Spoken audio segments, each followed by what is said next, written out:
My pleasure now to welcome the Chief Marine Scientist for Mars Incorporated, David Smith. Hello, David. Thank you for joining us.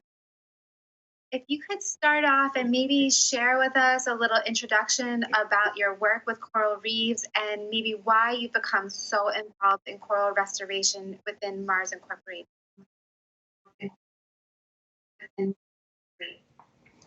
Yes, well, first of all, thank you for inviting us on. It's a great pleasure to be here and talk about the project. I've had a long career actually working on coral reefs for the last 20 years. And like many researchers of my age, working on coral reefs, I spent a long time documenting the demise of coral reefs, particularly in Indonesia, with some sort of quite devastating impacts for local communities. And a couple of years ago, after witnessing continual year-on-year decline, coral cover going from 70% down to 10% and fish from 2,000 down to 100, it became very clear that we needed to have a different way of thinking. And at that time, I was invited to a workshop run by Mars, where a group of scientists, 20 or 30 of us, were asked to be what's best to describe critical friends of a project that they were running. And we played our role, we critiqued what they were doing, and the last few days of the workshop, we were invited to go and see the restoration in piece, in actual face-to-face. And when I jumped onto the reef there, it was a real sort of wow moment. The first thing was that why are they bringing us to this reef? This reef is in great condition, loads of fish, great coral, lots of different coral species. And it wasn't until a little bit later that I realized actually that was their restored system.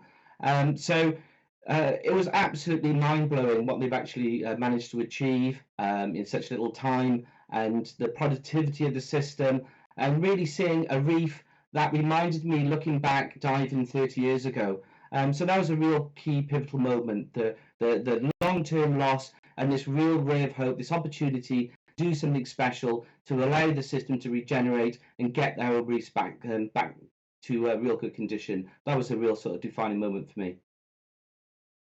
Yeah, sometimes it just takes the actual evidence of seeing that things can change, that things do move into a better place that gives us the inspiration. What's the future for this work within Mars, and what do you think the what this particular project is offering to other projects?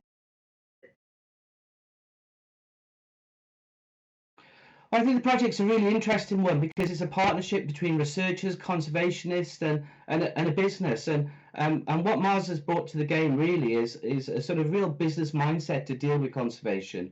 You know, the art of restoration is quite complicated, and there's lots of different links in the chain to get to an endpoint.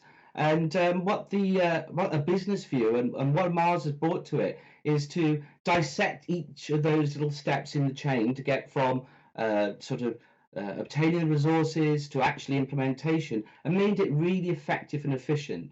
So the resulting, or the end game, if you like, is a real effective process of turning a reef and rebuilding a reef back up to its former glory. So I think that's a really positive thing, and scientists working with business and different organizations to get different mindsets around the table to come up with a solution, I think is very, very powerful. Going forward, then I think what we'll find is, and what we're trying to do now, is to increase the capacity of different stakeholders to make a decision on whether or not their reef should be restored. And we're providing training and our experiences, if you like, and what we have learned along the route to enable different stakeholders again to make the decision on whether or not restoration will work there, and they then go out and restore. And that way, of course, you have a scale-up process. So what we'd like to see is the technique used along with other restoration techniques, and really start to show what can be done if you start to pull together. Although it's a real decline that we're in, and it is quite upsetting to see, there is an opportunity to make a difference, to make a change if you're really willing to go for it. Well, we really appreciate you sharing this work with us and highlighting how critical it is to create strong partnerships, collaborations across all different stakeholders, and giving us an example of something that really has made a difference. So I appreciate you joining us. Thank you so much. You're most welcome. You're most welcome. Thank you.